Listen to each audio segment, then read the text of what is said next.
They said it began with a painting, a single portrait, hanging in a gallery too quiet for its own secrets. The woman in the painting had eyes that seemed to follow you, not pleading, not defiant, simply knowing. Her name was Noor, 24, a young artist from Lebanon trying to make a name in a city that only remembered those it could use. The man who bought the painting never cared about art. He cared about ownership. Sheikh Hassan Al-Kadeem, one of Dubai's rising investors, known for his voice in parliament, his hand in oil, and his smile in every newspaper. He was married, of course. They always are. He saw the painting at a charity auction one evening, the kind of event where champagne flows more freely than honesty. He outbid everyone in the room, not because he wanted the piece, but because he wanted to see who had created it. When the organizer introduced him to Noor, she bowed slightly, unsure how to speak to a man whose wristwatch could buy her entire apartment block. He asked her where she found the eyes for her portraits. She said, "I paint what I fear losing." He smiled. "Then I hope one day you paint me." For weeks after, he sent messages through the gallery owner. He commissioned her to paint his wife's portrait, then himself. He visited her studio often, at first with assistants, then alone. He asked questions that had nothing to do with art. Did she live alone? Did she miss home? Did she ever feel unseen? Each time, Noor answered carefully, but each answer drew him closer. There was something magnetic about his calm, the quiet confidence of a man who always got what he wanted. And when he began to want her, the world around them bent to make it possible. Their affair began like a rumor, soft, uncertain, unconfirmed. A car parked near her studio every evening, a driver who waited longer than usual. Neighbors noticed but looked away. In Dubai, people see everything but speak of nothing. He told her he loved how she looked at him, not as a sheikh, not as a name, but as a man. She told him she didn't believe in love, built on secrets. He laughed and said secrets were the only things worth building on. And she believed him for a while. They met in hotel rooms rented under false names. He bought her silk scarves, perfumes, a small apartment overlooking the creek. He told her it was temporary until he sorted things out. Every lie sounded gentle when he said it. His wife Mariam noticed the changes before anyone else did. The scent of unfamiliar perfume, the missed dinners, the late-night calls. She had been married long enough to know when a man's heart had turned elsewhere, and wise enough to wait before making a sound. When she finally spoke, she did not accuse him. She only said, "Be careful what you promise someone who has nothing to lose." But he didn't listen. Power never does. Months passed. Noor stopped painting. Her work, once vibrant, now leaned toward darker shades. She told her friends she was tired, that she might go home for a while, but she didn't. The apartment he gave her had become both sanctuary and prison. He visited less often. When he did, he was restless, angry at calls she couldn't hear. She asked if he was afraid someone would find out. He said, "They already know. They just don't speak." One night, she pressed him for truth. "Will you ever leave her?" He looked at her, silent for a long time, then said, "You don't understand what it means to be me." She said softly, "Maybe I understand too well." He left without another word.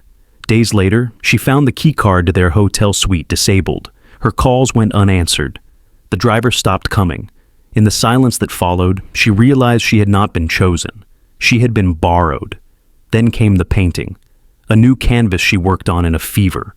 It was of him, standing in shadow, half his face clear, the other half lost in darkness.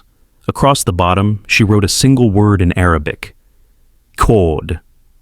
Caged. She sent it anonymously to the gallery where they first met. It was displayed for one evening before it vanished. No one admitted to removing it. That same night, her neighbor heard shouting in the hallway, a man's voice, a door slamming, then silence.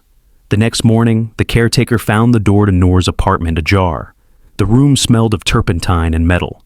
The easel was overturned, paint spilled like blood across the floor. And in the middle of it, Noor lay still, her hand outstretched toward the unfinished canvas. Her throat was marked, her pulse gone. The police came quickly. They ruled it self-inflicted due to mental distress. Case closed, file sealed. The report signed by men who never once said her name aloud. But the whispers began almost immediately. The concierge said he saw a black car waiting outside the night before, a driver who didn't speak. Another staff member said he heard glass breaking, but when he checked, the hall was empty. The gallery owner left the city within a week, and somewhere behind mirrored windows, Sheikh Hassan smiled for the cameras again, hand in hand with his wife. Yet something in his eyes had changed. He began canceling public appearances. He fired half his staff. He kept the curtains drawn even during daylight. People said he was ill. Others said he was haunted. Both were true, because 3 months after Noor's death, a package arrived at his private office. No return address, no note, just a single object wrapped in linen. He opened it carefully. Inside was the missing painting, the one that had vanished. Only now, the man's face was fully dark, and in red paint, or maybe not paint, the word Quaid had been crossed out. Below it, another word had been written. Maktul. Dead. The sheikh stared at it for a long time. Then he ordered the room cleared. He told no one what he had seen. That night, he locked himself in his study. At dawn, the guards found the door still locked. When they broke it open, the sheikh sat in his chair, eyes open, pulse silent. On his desk lay the painting, and beneath it, written in his own hand, "She wanted love. I wanted control. We both got what we deserved. The death was ruled natural. His wife inherited everything." The story never reached the papers, but in the art circles of Dubai, the legend grew. They said sometimes the painting reappeared, in private collections, in abandoned galleries, then vanished again. They said whoever owned it began to hear things at night. A woman humming softly, the faint scratch of a brush on canvas, the smell of oil paint and jasmine. They said if you look too long at the figure in the portrait, you'll see your own reflection begin to fade. Years later, a filmmaker found the apartment where Noor once lived. It had been renovated, rented, forgotten. But when she filmed the walls under ultraviolet light, she found streaks of pigment embedded deep in the plaster. Not random, but deliberate. A single phrase painted again and again beneath the layers of whitewash. Love should not hurt. The footage never aired. The filmmaker deleted her project. She told her crew, "Some stories paint themselves in blood. You can't wash that out." The apartment was demolished soon after. A new tower rose in its place. Glass, bright, perfect. People pass by every day, never knowing what sleeps beneath the foundation. But when the night wind moves through the alleys behind the art district, some swear they hear a woman's voice, calm and sad, whispering over the hum of the city. "He promised I'd be remembered."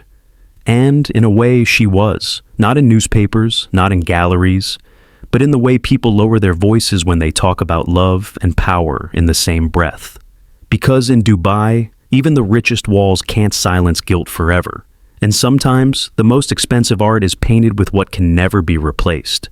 So, if you ever find yourself in an empty gallery at closing time, and the lights flicker just once, look away from the portraits. Don't linger on the eyes, they might be looking back.